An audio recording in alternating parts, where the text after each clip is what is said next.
Well, hello. Welcome to Eagle Christian Church. Thank you so much for being here with us today. If you're watching online or one of our campuses, thanks for joining us as well. My name's Jacob. I'm one of the ministers here at ECC. And just in case you haven't been here the last couple weeks, our senior minister, Steve, he's on a 2-month sabbatical. So we're celebrating our 30th anniversary this year as a church. We're going to celebrate that together at the end of September.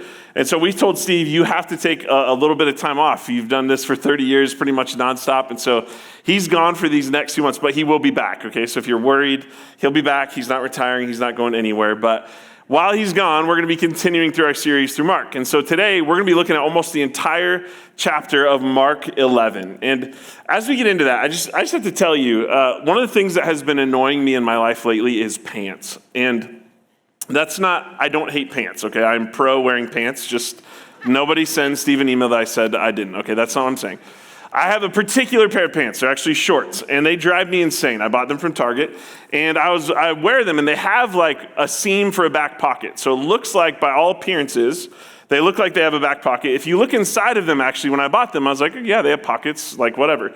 But they're sewed shut, which makes no sense, right? So it looks like they have a pocket. Inside, they do have a pocket, but it's sewed shut. And so every time I'm in a restaurant or something, I take my wallet that I have to carry in my front pocket, which drives me crazy. I'll slide it in my back pocket. I have it. It falls on the ground. All my cards fall out, right? It's so annoying. And it's really frustrating when things look like one thing, but they're actually another, right? I had a similar situation happen to me in like middle school and high school. When I was in middle school, it was very cool. Skater culture was really cool. I don't know if you remember that, but if you grew up in like the early mid 2000s, it was very cool, right? And there was these cool shoes. They were called Etnies. There's other shoes called DCs, right? And I am horribly uncoordinated and completely uninterested in anything that has to do with a skateboard. I should never go anywhere near one. But I really wanted the shoes because all my friends had them, right? And I remember one day I was talking to my friend and I was like, I think I'm going to buy these shoes. And he looked at me and he was like, why? And I was like, because they're cool. You have them. And he's like, well, yeah, but I'm a skater and you're not. And I was like, well, yeah, that's true, but I want to be a skater. And he's like, no, you don't. You're terrible at skating. Like, you're not even athletic, right? And there's things like that in our life sometimes. But the point of both of my stories is that one of the things we see in our story today is that Jesus has a particular problem with things that look one way and actually are acting completely differently. That on all appearances look one way on the outside, but actually on the inside are completely different. He has a problem with, well, what we call in middle school, posers, right? Like you're pretending to be something that you're actually not. And so we titled this sermon today, All Leaves, No Fruit. We're in Mark 11. Just like last week, if you were here, we're going to look at 3 separate stories. We're going to kind of take each one of them one at a time, and then we'll talk about kind of how they all apply to our life together at the end. But we're going to start here in Mark 11, verse 1. Here's what it says. It says, now, when they drew near to Jerusalem, this is Jesus and his disciples, to Bethphage and Bethany at the Mount of Olives, Jesus sent 2 of his disciples and said to them, go into the village in front of you, and immediately as you enter it, you will find a colt tied on which no one has ever sat. Untie it and bring it. If anyone says to you, why are you doing this? Say, the Lord has need of it, and I will send it back here immediately. And they went away and found a colt tied at a door outside in the street, and they untied it. And some of those standing there said to them, what are you doing untying this colt? And they told them what Jesus had said, and they let them go. And they brought the colt to Jesus and threw their cloaks on it, and he sat on it. And many spread their cloaks on the road, and others spread leafy branches that they had cut from the fields. And those who went before and those who followed were shouting, Hosanna, blessed is he who comes in the name of the Lord. Blessed is the coming kingdom of our father David. Hosanna in the highest. And he entered Jerusalem and went into the temple. And when he had looked around at everything, as it was already late, he went out to Bethany with the 12. Now, this story is called the triumphal entry. It's one of my very favorite stories in all of the New Testament. It's a powerful story, really showing us about who Jesus is. And so I want to talk for just a few minutes about the character of Jesus. And I want to talk about just the way that we see Jesus in this story versus how he was perceived by the crowd that was gathered around him as he has this kind of triumphal entry, as he has this parade that welcomes him into Jerusalem at Passover time. And so we see it at the very beginning of this story. We see just this odd interaction with Jesus and his disciples where it's kind of shrouded in secrecy. Jesus talks to his disciples and he says, you're going to go into a city and go find this colt. It's going to be tied up outside of a door. After you take it, someone might ask you what you're going to do with it, and just tell them The Lord has need of it, and we'll send it back here when we're done with it. It's this kind of odd thing that happens, but what I think Jesus is doing here is in many ways, he's revealing to his disciples exactly who he is.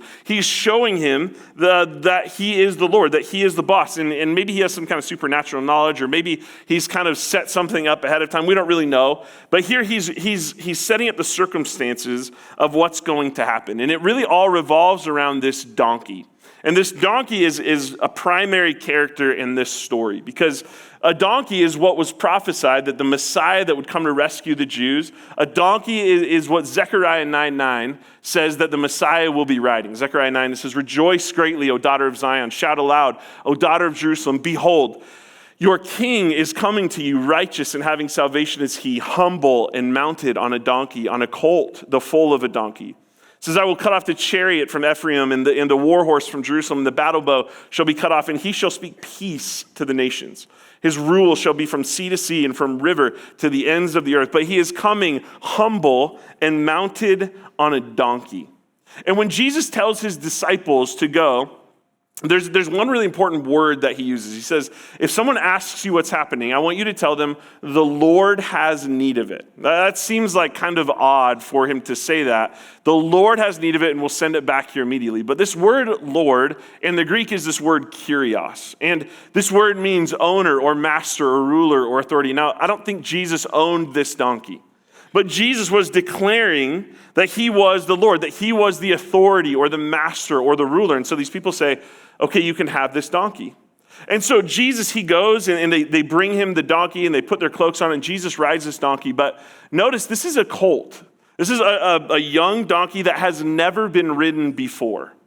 And if you imagine that scene, you can picture, like, if you've ever seen someone trying to break a horse, that's not usually like a gentle scene, right?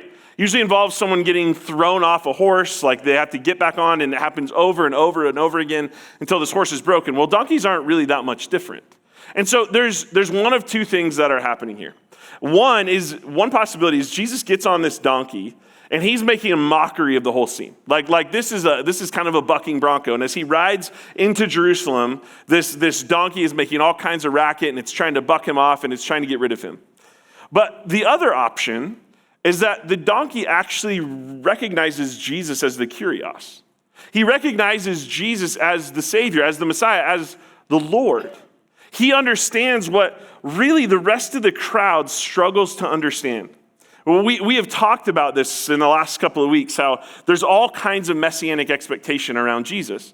But their expectation is misunderstood. What they think that the Messiah is going to come do, what they think Jesus is going to come do to save them, it's all kind of misunderstood and misplaced. But I think that this donkey, as we know, one of the least intelligent animals, it sees what the rest of the crowd doesn't, that Jesus is truly the Lord. See, this is Passover time, if you remember that from last week. And at Passover, all of the Jewish people would come back to Jerusalem, and they would end it with this big Passover feast where they would sacrifice a lamb. Over 255,000 lambs would be sacrificed in Jerusalem during the course of this week. And Passover time for the Jewish people, it always brings back to them the story of the Exodus from the Egyptians, where God rescued them through the hands of Moses, through all these plagues, where God brought them out of slavery in Egypt and into the wilderness and eventually into the promised land. And so this is freedom time for them. And the Jewish people are thinking about how the Romans are there occupying their land, and now the Messiah is coming. Jesus is riding in, and he's going to remove the Romans from power. He's going to sit on his throne. He is the one who is going to save them. And so they wave their palm branches and they shout Hosanna. This word Hosanna, sometimes we think it means like hallelujah. That's not what it means. This word Hosanna means save now. They're saying, Jesus, save us. Blessed is he who comes in the name of the Lord. Later they say, blessed is the coming king, is the coming kingdom of David. They're expecting that Jesus will come and he will sit on a literal throne. He will be their political or military leader. He will restore them to prominence. He will make Israel great again. He will do all kinds of things, and he will sit on a literal throne as their king. That is what is in the minds of these people. But Jesus just realizes that is not what he came to do. He didn't come for that purpose, but they think that they are declaring him to be their king. N.T. Wright, I've been reading a lot of his quotes lately, but N.T. Wright says this: the coming king would do two main things, the Messiah they expect. First, he would build and restore the temple. Second, he would fight the decisive battle against the enemy, in this case, probably the Romans. David's first act in the Old Testament upon being anointed was to fight Goliath. His last was to plan the temple. Judas Maccabeus defeated the Syrians and cleansed the temple. And when he defeated the Syrians and he rode back into Jerusalem, they waved palm branches. They put palm branches on their coinage to remember what Judas had done in restoring the temple and removing the Syrians from power. Herod defeated the Parthians and he rebuilt the temple. So it is unlikely that the followers of a crucified would-be Messiah would regard such a person as Jesus as the true Messiah, because Jesus did not rebuild the temple. He had not only not defeated the Romans, he died at their hands in the manner of failed revolutionary leaders. And so you see, they're crowning Jesus king here. They're saying, liberate us from our oppressors, defeat those who are in the wrong. And Jesus just looks at them and says, that's not what I've come to do. Jesus wasn't concerned with all that. He wasn't looking for political or military power. He didn't want to sit on that kind of a throne. Jesus was much more concerned with their hearts. He was more concerned with the coming kingdom of his Father. And he wanted to liberate them not from the Romans, but from their sins. And so what we understand here is that while they think that they're declaring Jesus their Messiah, they're saying, Hosanna, save us now. They're selecting Jesus as their king to rule over them. Jesus says, no, you're not selecting a king, you're selecting a lamb. You can look back on Jesus' final week. This is really the beginning of Jesus' final week before he's crucified. And we can pretty much pinpoint the day. And the same day that Jesus would have ridden into Jerusalem on the back of this donkey, that was lamb selection day for Passover. They would all sacrifice a lamb at the end of this week. But this day when Jesus rides in, that's the day they would select the lamb. They would purchase the lamb or bring their lamb that they would later sacrifice for Passover. And so notice that that's not a mistake that this is the day Jesus rides in, because as they declare him king, Jesus says, no, you're actually selecting me as your lamb. You're selecting me as the one who is going to die in your place for your forgiveness, for your life. And in that we see Jesus' character, that he is both the lion and the lamb, but in this moment, he rides in humbly on the back of a donkey as a lamb. And this is also juxtaposed, I think, with Pilate. Pilate is the Roman leader for this area. He would be like the governor. And Pilate would always ride in and he would sit in Antonia Fortress. That's where he would rule and make sure that the Jewish people in Jerusalem would keep order. And so Pilate would come in. And it's very likely that at least similar to the same time Jesus is riding in the back of Jerusalem, Pilate is probably riding in the front. Maybe at that same day or maybe a day before or a day after, but it's very similar. And so as we look at Jesus' character, I just want to compare these two. If you think about Jesus' procession, Jesus is sitting on a donkey, not a prestigious animal. Pilate, however, is for sure riding a war horse, without a doubt. Pilate is maybe standing behind a war horse in a chariot surrounded by military people. Jesus is sitting on borrowed cloaks. He's riding in alone, lowly, humbly on a donkey. Pilate's riding in with soldiers all around him. Jesus' procession, by all accounts, like by society, how they would look at that, is perceived as weakness. Pilate's procession would certainly be perceived as strength. Jesus rides in declaring peace, just like it said in Zechariah 9, while Pilate's very presence brings conflict with it. Pilate, just being there, it produces conflict. Jesus, he's gentle and humble, while Pilate's procession is loud and proud.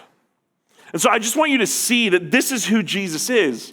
He's offered this kind of worldly power, and he says, that's not what I've come to do. I'm actually completely uninterested in that. In fact, in one of the gospel accounts of the story, it says that Jesus gets into the city and he weeps. He weeps because he's like, that's not who I am. That is not what I have come to do. His character is that of the lamb. But Jesus is also the lion. And we see that is now I want to talk for just a few moments about the power of Jesus.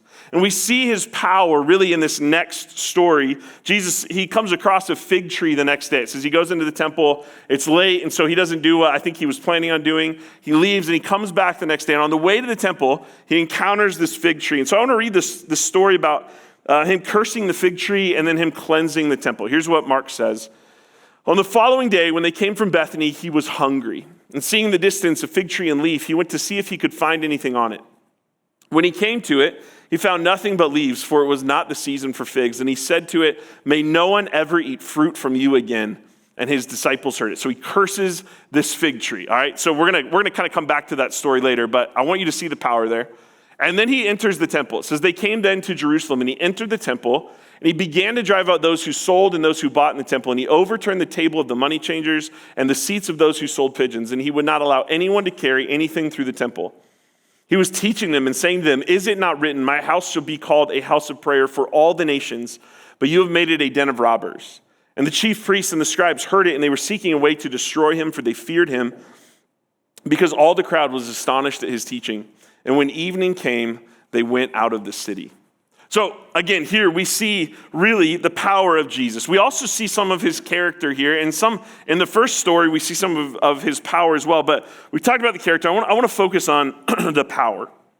Now, this flipping of the tables, it's really kind of a specific condemnation to a specific group of people. This was a condemnation ultimately to the leaders of the Jews and to the religious leaders, and it's specific really to that time and place, although there is so much for us to learn from it. And so I just want us to understand kind of the gravity of what happens here. And so I want to show you a picture of the temple, just so you can kind of get this in your minds a little bit. Now, the purpose of the temple was primarily for worship and sacrifice. That's what people came here to do.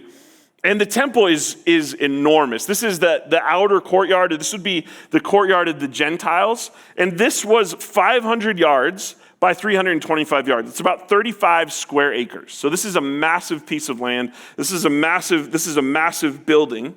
And this building really, in some ways, became a place of business operation for the Jews.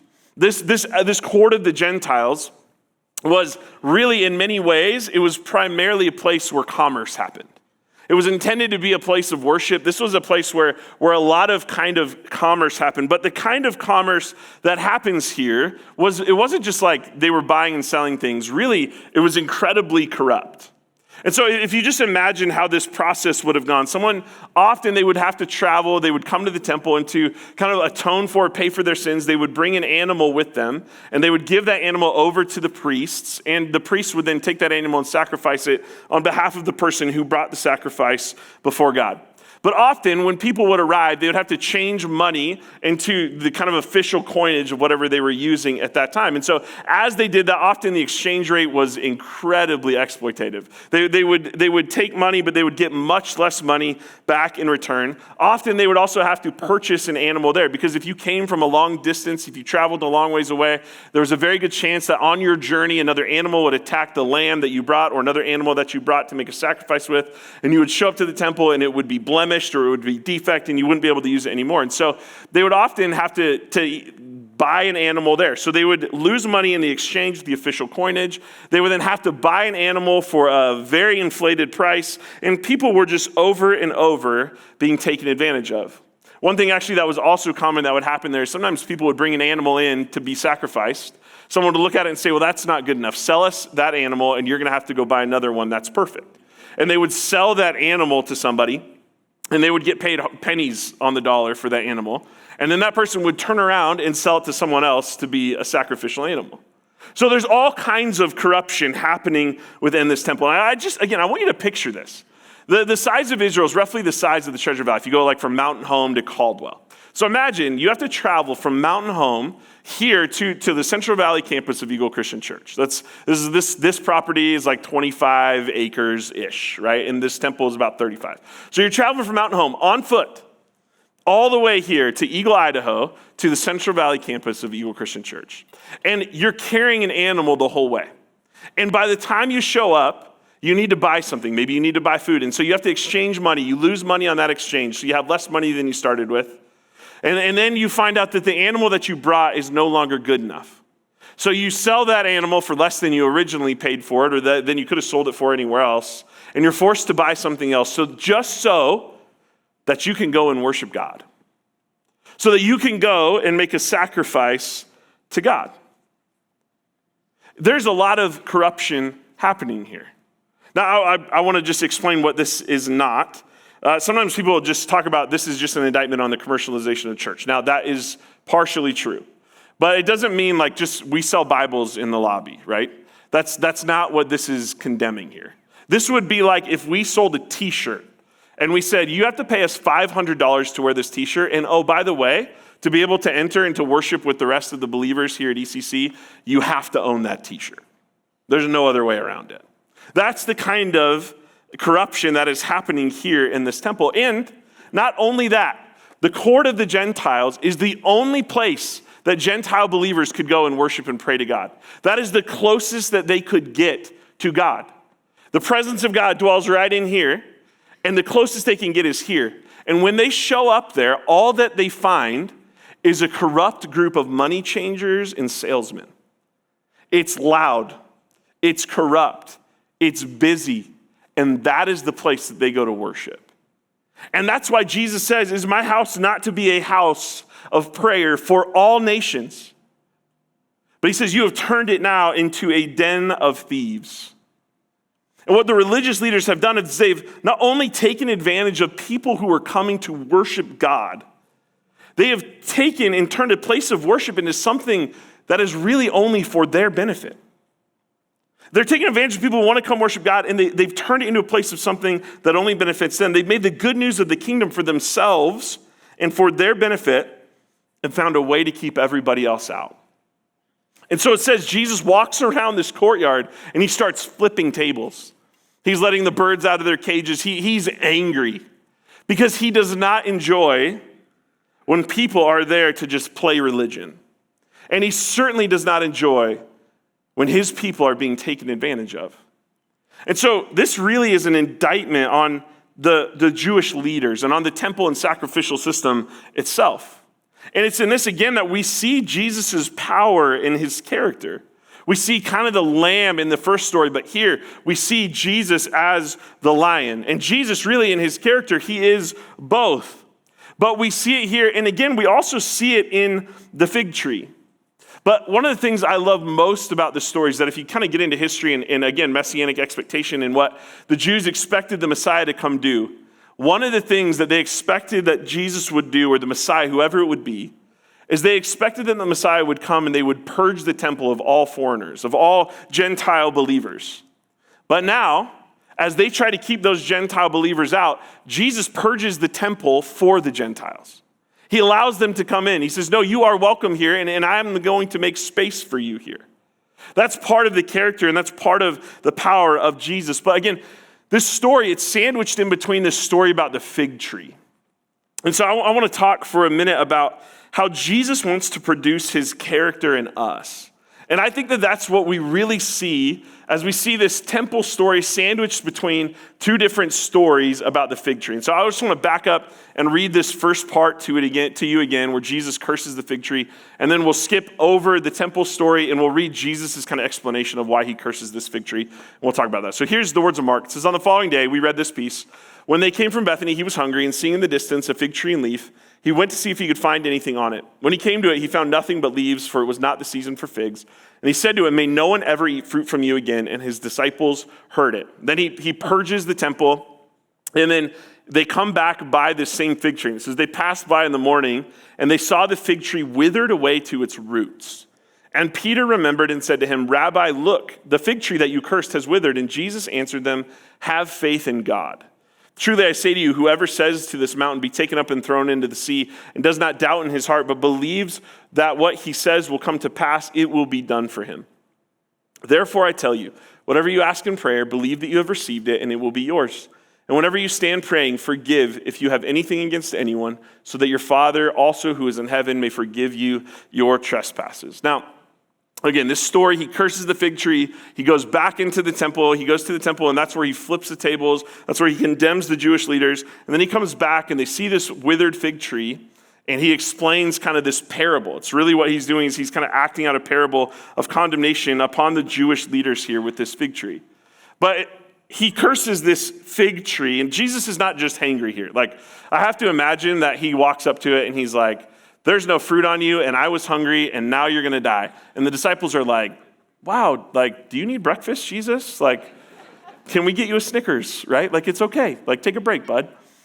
But Jesus curses this fig tree, leaves, and that's not what's happening. He's not just angry that there's no fruit. He's not just angry because he was hungry. This is not what Jesus is doing here.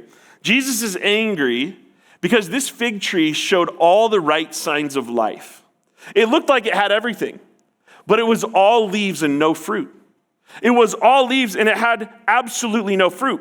If you look at a fig tree, I have a picture of one here for you. You can see this is a fig tree in leaf. And a fig tree in leaf, if it has leaves on it, even if it's not the season, like in this story, if it has leaves on it, it should also have fruit. That's like a telltale sign. Leaves equal fruit. But if there's not fruit on that tree while there are leaves present, what that is always a sure sign of is that that tree is diseased from the inside. That tree is broken from its very inside. And so you see, when Jesus curses this fig tree, he's not just hungry. He's not just mad. He's saying, you look like you should have everything that you say you have, but you don't. You're actually diseased from the inside. And that's exactly what he's saying to these Jewish leaders when he goes and he flips over the tables in the temple. He says, you play religion. You look good. You have all the right things on the outside, but in your hearts, you're diseased. You're taking advantage. You're preventing people from coming to worship. He says this whole system is corrupt. It's diseased. And this is not a condemnation on all of Israel or all the Jewish people, but it is on the temple itself and all of its religious leaders who just take this system and use it to their advantage so that they can get more. They're playing religion. They're posers, just like I was in my skate shoes in middle school. They look like they're one thing, and they're absolutely not. Lane, who's a commentator on the New Testament, or New International Commentary on the New Testament, he says, just as the beauty of the tree and the leaves of the tree conceal that it is not actually bearing fruit, the beauty and grandeur and prestige of the temple conceal the fact that Israel has not brought forth the fruit of righteousness demanded by God. And so as Jesus curses this tree, what he is in effect doing, and what we can look back and understand, is that Jesus is really now saying that he is replacing the temple and sacrificial system. That system is corrupt. It is withered from its roots. It's diseased from the inside. And now Jesus is declaring himself, and what we can see is that Jesus is now the object of the faith. That he is the one that we have faith in. And Jesus looks at his disciples and he says, have faith in God. Have faith in God. Not in the temple, not in the sacrificial system anymore. He's saying, I'm going to be the lamb. I am going to be the sacrifice. I am the one that you now need. He is declaring himself to be the object of our faith. And he goes on to explain this. He says, really have faith. He says, believe, pray, forgive others for anything that they have, or that you have against them, and then be forgiven. He kind of outlines that. But a lot of people take his explanation there, and they think, well, this is Jesus explaining like the power of faith, because he says anyone who has enough faith can say to that mountain, pick yourself up and go throw yourself in the sea. And so people want to turn this passage sometimes into like a recipe for like how to have unlimited power. That's not what's happening here. Steve Crane, and he wrote a commentary on the book of Mark, and he said, this is not the secret of how to curse a fig tree. This passage, it's not a secret of how to curse a fig tree. It's a secret of how to live and not be cursed. It's not a secret of how to curse a fig tree. It's not a secret of how to have unlimited power. It's a secret of how to live and not be cursed. And there's really, I think, two things that come along with that. One of them, like I said, is to have faith. To believe, pray, forgive, and be forgiven. But we have to have faith in who Jesus is, not just in who we want him to be. You see, the crowd at the triumphal entry, they knew exactly who they wanted Jesus to be. They had it all figured out.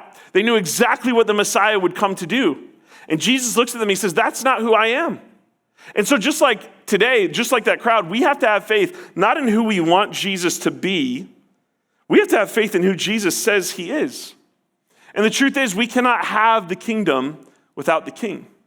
Sometimes we say this in a way, we say, come in Savior, but stay out King. Like, I want your redemption. I want the salvation. I don't want to go to hell. I want all those good things, but I don't actually want you to be the king of my life. I don't really actually want you to tell me what to do. We want all the kingdom blessings. But when we do that, all we're doing is playing religion. We're just playing. We're pretending like we have all the things, but we're not actually being changed from the inside. And Jesus says, no, if you want the kingdom, then you got to have me as king.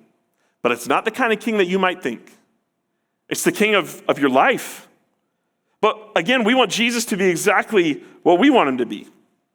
Sometimes we expect Jesus that he's going to look just like our political party, that he'll look and think just like us, that he'll come and he'll just fix all our problems. He'll make us rich. He'll give me what I want. He'll make me comfortable. And Jesus just says, that's not what he came to do.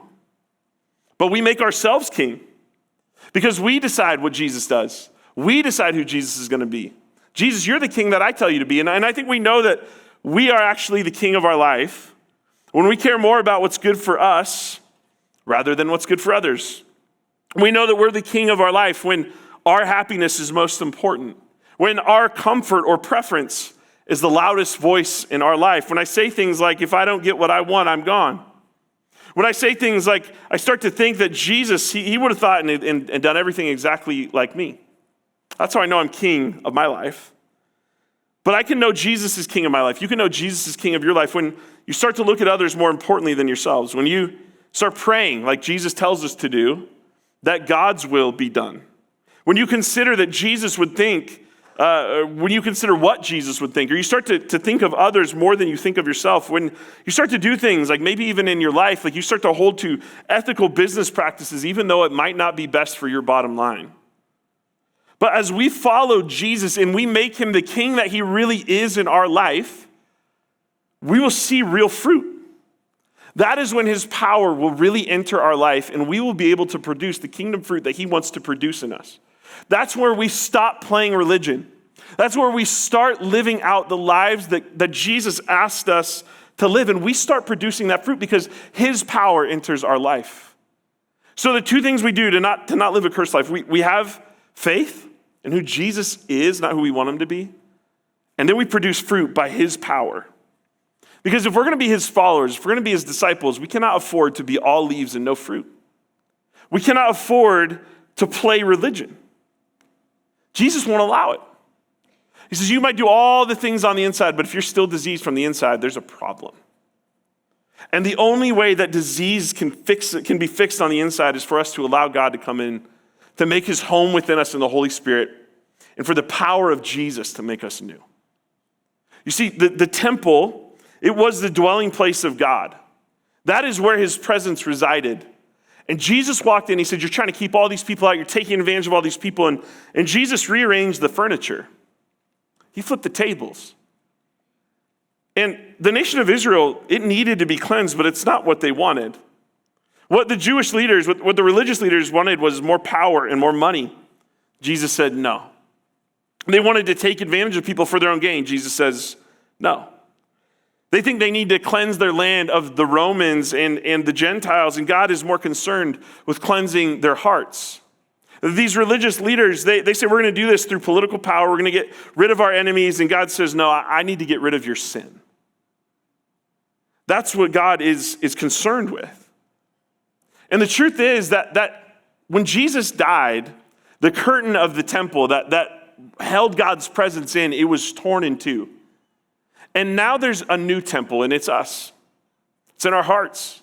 And now through the Holy Spirit, God comes to make his home within us. And just like Jesus rearranged the furniture in the temple, there are times where he needs to rearrange the furniture in your heart too. Where he's got some tables that he might need to flip. The Jewish leaders, they don't want Jesus to come in and do that, and you know what? Neither do we. But the truth is, Jesus wants to rearrange your heart in order to cultivate his character within you. He wants to rearrange your heart in order to cultivate his character within you, because Jesus is not satisfied with just outward expressions, with just cleaning ourselves up on the outside, where in effect all we're doing is playing religion. Jesus is not okay with us following him without our hearts actually being changed. Jesus calls us to a different way of life. And it is through the power that we see in this story that comes from Jesus that he cultivates the character that we also see in our lives. The character that leads us really to be like the Lamb, that is willing to die, to be changed, to be made new, to really truly bear the fruit that Jesus wants us to bear. Jesus doesn't want us to be all leaves, no fruit. And when we allow him to be king, when we allow him to be the king that he is, not just the king that we want him to be, what we'll find is that we will bear the fruit of the kingdom. That fruit will look like humility. It'll look like loving your enemy. It'll look like praying for those who persecute you, loving those who you might disagree with, inviting others into worship rather than keeping them out, caring for the poor rather than taking advantage of them, cultivating the fruits of the Spirit in your life like love, joy, peace, patience, goodness, kindness, faithfulness, goodness, gentleness, and self-control. When we allow Jesus to be the king that he is in our lives, he might flip some tables, but he'll do it in our hearts. Because Jesus wants to rearrange our hearts in order to cultivate his character within us. And it's in that we will be made new. So my question is just, will you let him? Will you allow Jesus? Will you follow him for who you want him to be? Or will you follow him for who he truly is and allow him in to change the very character and fabric of your heart so that every day you look more and more like him? Let's pray. God, we love you. And God, today I'm thankful that you rearrange us. God, sometimes it's painful and sometimes it's hard and sometimes it feels not good. It feels threatening sometimes, God, but Lord, help us to allow you in this week, to allow you to change us, to allow you to be the king who you say you are, to allow Jesus to be the king who he says he is, not just the king we want him to be. God, help us to allow the power of Jesus to cultivate his character within us. We love you. Be with us this week as we do this, and we pray this in your name. Amen.